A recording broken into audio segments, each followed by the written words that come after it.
when you think about the last few decades, we see that there's a decline in Americans, religious participation and identification with a religious group, or even, perhaps spiritual practice in general. More religion, I would say. Do you feel that contributes to some of these problems we're seeing now about a lack of love and things like that? Yes, I mean, I was raised Catholic, but it was a small community. That was all there was, and I was lucky enough to be raised by good Catholics, not the child abuser types, and so it was. Yeah, I definitely got that. Grace and truth and spirituality were part of my lexicon. And then when I moved to psychoanalysis, it just sort of added to it in a certain way. And now I feel like we've lost both. Religion, our kids learn about different religions. You go to school and you have, Muslim day and Jewish day and Christian day and whatever ethnic groups. But they learn that we're all different and we all think different things and believe different things. But then where's the coherence? What do we believe? Do we believe anything? Or do we just go through our parents' rituals and make interesting food to bring to school? It's the overarching truth, the fact, the sense of truth has given way to the kind of truthiness, Right. We all believe that we should be moral people, but short of that, what is religion? I don't have anything to grab onto. I can't talk to my patients about religion unless they're seriously religious and they talk about it, and I would certainly value it. But I lost the sense that this is the real thing. It's like we're holding on to something that's why. So you feel like it's kind of slipping into the past in some ways, or maybe that's not the right phrase. I love paradox, and my favorite paradox is that God is essential and non-existent at the same time. That we need it. We need a sense of God the same way we need the gleam in the eye of a mother who is going to love you and discipline you and care about you and give you a reason for being and look you in the eye and see you. If you don't have that, you're somebody who feeds you and takes care of you. You're going to lose your soul. You're going to go through the motions of living, but you're not going to feel like a person. And I think our species sort of needs that too.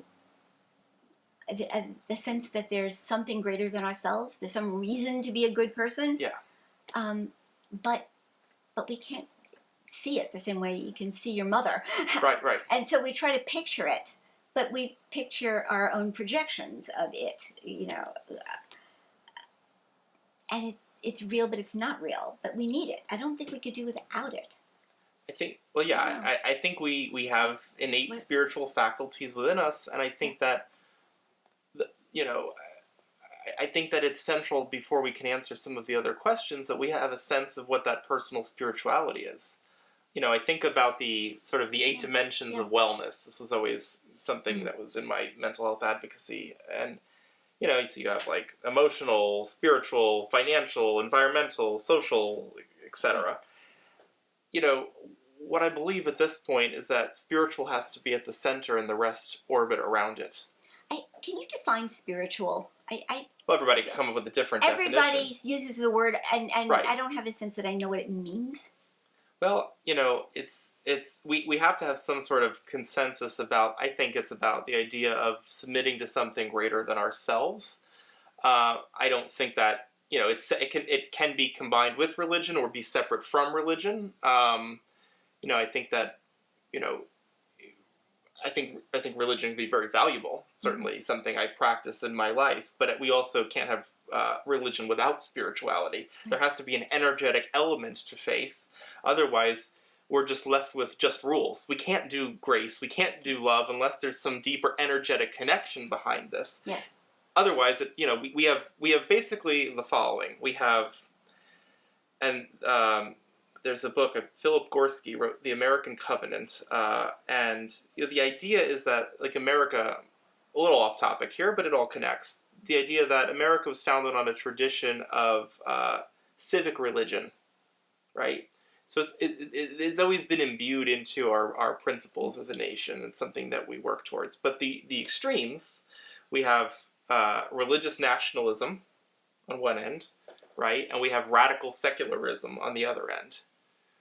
I don't think either should be, are appropriate for the direction we need to go in a tolerance and free and pluralistic society. But we do need to have some sense of civic religion to move the society forward.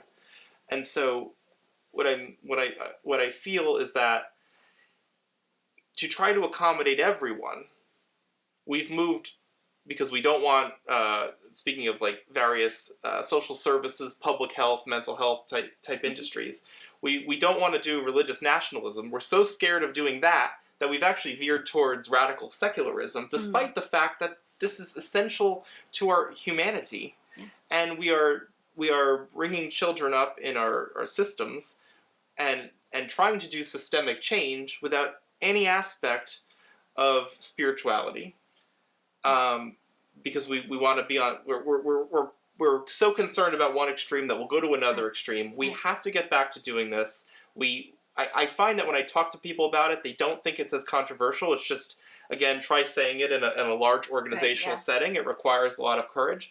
But if we're not making this back to the central way in which we look at these questions, then we're going to continue to see people suffer in the way we're seeing now. And so we can't have a society where we have large groups of people coming of age without being exposed and experiencing these types of things and having the space to ask these questions. So to me, it's not even necessarily about coming up with a strict definition, although I think that's got to be part of the exploration, but it's really about examining and exploring spirituality and making that a central question that people come of age doing, and getting back to certain rites of passage. As a result of the social experiment of the last 60 years, as I call it, we have a lot of people that just have not engaged in certain rites of passage. They've never been to a wedding. They've never been to a funeral. They've never been to a communion or a bar mitzvah. And so especially, I've seen this in my mentoring work with young people who, come from very challenging family situations. It's all the things that have been missed. And so when I think about mental health, for some people, especially with trauma, it's also about how do we bring these collective community transcendent experiences of joy. We're all looking for happiness, but the bar mitzvah, I mean, I'm not Jewish, but having been to bar mitzvahs, it's a wonderful rite of passage where you see the young person praised by members of a family or community that are saying these kind things as they wish them well on this continued spiritual journey. A wedding, is the same thing. You were at my wedding. It's a very important rite of passage, and it has transcendent energy, and what occurs on that day and the vows before God that are taken have to have meaning to sustain this covenant that has to have spiritual energy to it. Otherwise, it doesn't mean anything. So to get back to meaning, I feel like, this is the stuff that I want the mental health industry talking about. It shouldn't be hard to talk about. How would we talk about it? I'm trying to think of what I would say to Let's talk about patients. It. That's all. Yeah, but how do you translate it into something that you would say to someone who's I guess I'm thinking, a psychiatrist? Well, I guess I'm thinking about it. Okay, I'll answer twofold.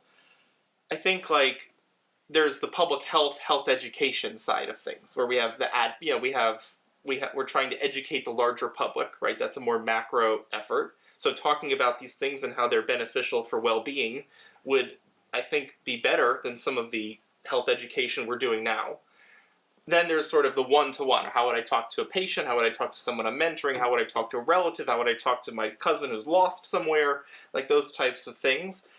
I think one is that's where the relationship comes in. That's where grace and truth is. You're not shoving it down someone's throat, but you're meeting them where they are. You're maybe sharing your own experience if you have a certain experience that you can relate.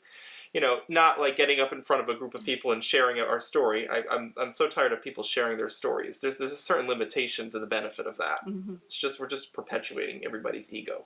But if you're in a moment and a situation appears where something from your experience can be imbued onto the other person, which is why we need relationships and connection and love. It's going to come up now. I think COVID has removed people's connections, the ones they already had, whether they were 12-step programs or church communities or just people, retired people going out for lunch with their friends. Yeah.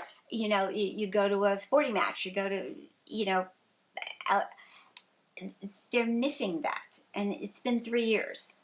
And they're still not going to restaurants. They're still their 12-step meetings are on Zoom. They're lonely. Yeah. They're isolated. They're depressed. And maybe they're not dying of COVID, but they're losing something. And I think the more we see that is missing, maybe we'll realize that we need to replace it with something, or get back to what we had. Yeah. Right, that would be the replacement, right? Yeah, but articulate what that thing is that's so needed. Well, it's connection. I think, and it's building on an existing problem that was already percolating prior to COVID, where this is a little more macro than sort of the group of retirees going to lunch for a moment, because that's also very important. But in what I was thinking about is, we have a great inequality of social capital. And this ties into how we might examine things like poverty as well. Yeah. Because, to me, the fact is we have certain groups of people have more mobility. You can't regulate this. Certain groups of people have more mobility, right? Let's say the young professional moves to the big city. They might think in my head, oh, well, I'm only here for 2 years. I'm going to probably move and get a different job in another city, or I'll go to graduate school or something. And so what happens is that you have this young professional who actually has a lot they can give to their community, who will not invest in the community because they're already thinking about where they're going to be next. Mm-hmm. That's different from maybe things that have existed in the past. So you have a decline of volunteerism and that civic engagement that would help repudiate a degree of loneliness. Because especially like in New York, New Jersey, our volunteerism rates we're like 47th or 48th out of 50 states. Mm-hmm. If you go to Utah, and the Mormons are number one. Mm-hmm. They're leading the charge for Utah in volunteerism. So we're talking about, like, also when we think about the government can't love you, but your neighbor can. We're talking about so much lost potential because we don't have civic engagement to the degree we used to, and that's the more organic civic engagement we need to address loneliness and foster connection and ideas and exchange and things like that, and also help those who are struggling. So we have to figure out. So you have people that are very mobile. They're all over the place. They're not investing, planting roots. They're not giving back to that community. They're not doing anything wrong, but that's just the phenomenon of what's happening. And then you have another portion of the population who's very stuck in a given environment. It doesn't have the same mobility because they don't have the Zoom job, or they don't have the other ability to work remote, or whatever various factors. And so you have a sort of disparity in connection because groups are even further not just based on income. Mm-hmm. It's a whole other conversation, but based on those things, and then for all of history, people have really congregated in family units. That is changing. That has changed in the last 50 years, and that's something we really have to look at again. And so again, in our public health messaging and our outreach and our engagement, there's this whole host of other things which I think are consistent with conservative principles, which are not just believed by conservatives. Many liberals also believe and engage in them on a regular basis. But there's these, let's call them like basics, common sense principles that work. They've always worked throughout human history. If we have to tweak them a little to modernize for modern conditions a little bit, so be it. Mm-hmm. We're not going to be completely inflexible, but we have to acknowledge that we already know what works. We don't have to reinvent the wheel. We just have to get back to basics, rather than looking for the next big fix. But how do you do that? I mean, just start talking about what works. We already know the answers. I mean, if I talk to my patients about family values when they come from broken families and they're depressed and they're struggling in one way or another, they're going to look at me like, what planet are you coming from? But to your point, right, you would say that if you're in relationship with somebody, with a patient, particularly over a long period of time, which is ideal, you're not always dealing with them on a long-term basis, but if you have that ongoing relationship, I think about this with mentoring young people, where I have over the period of more than a year, let's say, a relationship forms, and the opportunity to not impose your will on them, but help them imagine, might that be something that you could see beneficial? Is that a goal you might have? Is that, how might that provide it?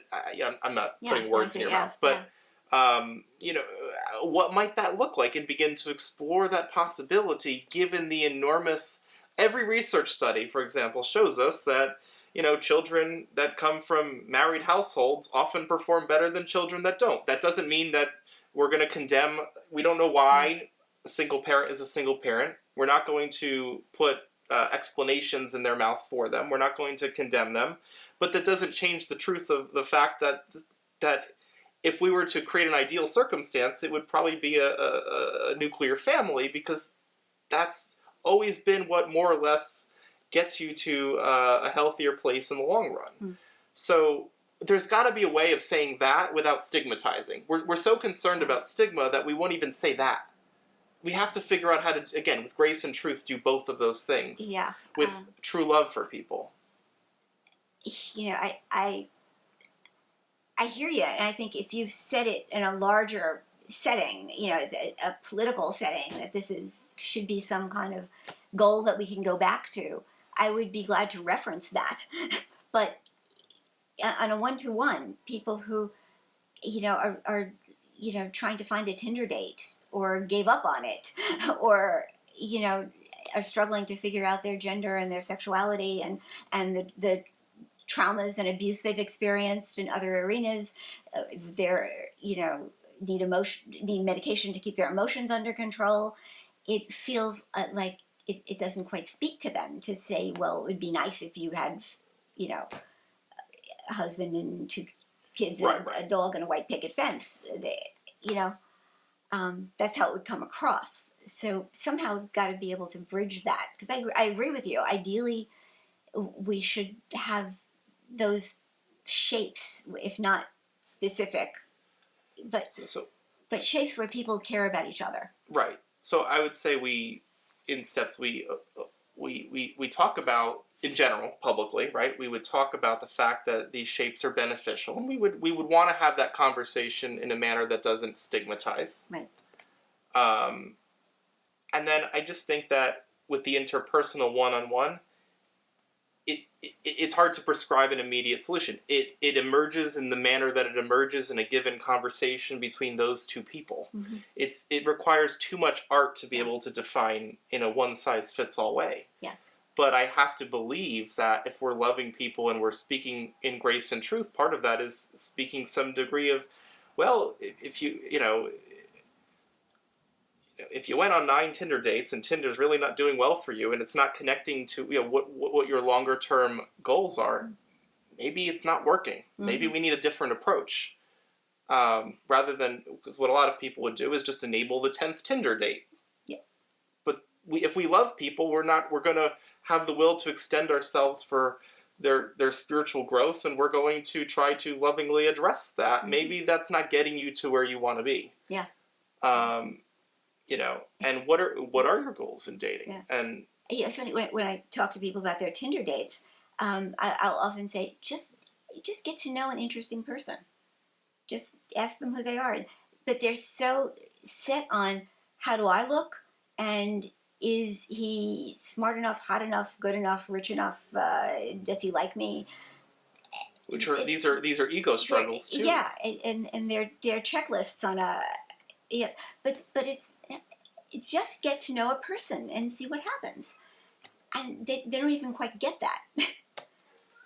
And I think, and that really does encapsulate the degree of difficulty we are in this time. Yeah. That, which is why it is complex, and it's not going to be like some simple anti-stigma campaign that's going to help people go see a therapist and things. We're dealing with deeper root cause things, which is why I'm trying to deal with them at the level of the human heart. I agree. They send everybody to a therapist. No, therapists can't, help a toxic society. Right. It reminds me of, that the emotional literacy course that I designed and taught for about 5 years in an after-school program. And basically what we did was we gave kids alternate identities, adult identities. I remember that. And it worked beautifully because at first they were really resistant. Unless they happened to pick out of a hat, famous musician or a CEO or, some rich famous guy. Right. They didn't want to be, the bus driver or the housekeeper or the administrator or maybe they would be a teacher or a lawyer or a doctor. That was sort of cool. But the value judgment about people's incomes and people's job descriptions was really impressive to have to deal with and to talk to the kids about that. First of all, it's just an exercise, but you see your prejudices. You see how quickly you'll say, I don't want to be this person because this person isn't good enough. And so just the first few meetings were all about that. And then after that, we could do the exercises of, what's your income, how much taxes do you pay to the government, how does the government work, what does the government do with your tax money, who would you vote for given, your life, what kind of house can you afford, would you want to pay more taxes for this, or you want to keep the money and hire that person? And they loved the exercises. The teachers loved the exercises. But the first step was putting yourself in the shoes of another person, literally. Right. This is going to be who you are for this semester. Next few weeks, and just working through the intense emotions about, I don't want to be that person. I don't know how to be that person. And then after a while, I can be that person. That's cool. I got this. Once the identity forms and the ego is sort of diminished. Yeah. I think we all need to be able to do that. I don't want to be that person. That's empathy. We all, carry flags about empathy, but people don't know what it means, how hard it is. Well, that's the thing, right? Nothing here we're discussing is easy. Yeah. No one has mastered grace and truth, beyond Jesus. No one's done it. So, but it's the direction we have to go. We're not going in the right direction. And we can do it through education, through religion, through psychology. The models are all out there. Yeah. If we could somehow combine them. The wisdom exists. The wisdom exists.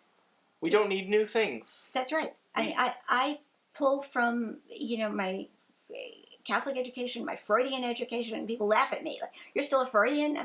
Yes, but libido, unconscious, defense mechanisms, human connection. Yes, I do. I pull from here. I pull from there. I pull, and put them together in new ways, perhaps. Right. But yes, you pull from the past. Yeah. Well, I think there's we've when you get down to the source of where these challenges lie, we've identified that the wisdom is there. Mm-hmm. And the work is hard. Yeah. But I think it comes from a belief in continuing to try to speak with grace and truth, which you do in your work to bridge divides, and you take a lot of heat for it. I don't use that language. But right, I know, but that's okay. If you want to attach it, I'm glad to accept it. Yes, of course. No, but the fact that just working towards a greater degree of human understanding and connection. Yeah. We have to continue to do that to advance things forward. Absolutely. So, until next time. Absolutely. All right. This was fun. Oh, as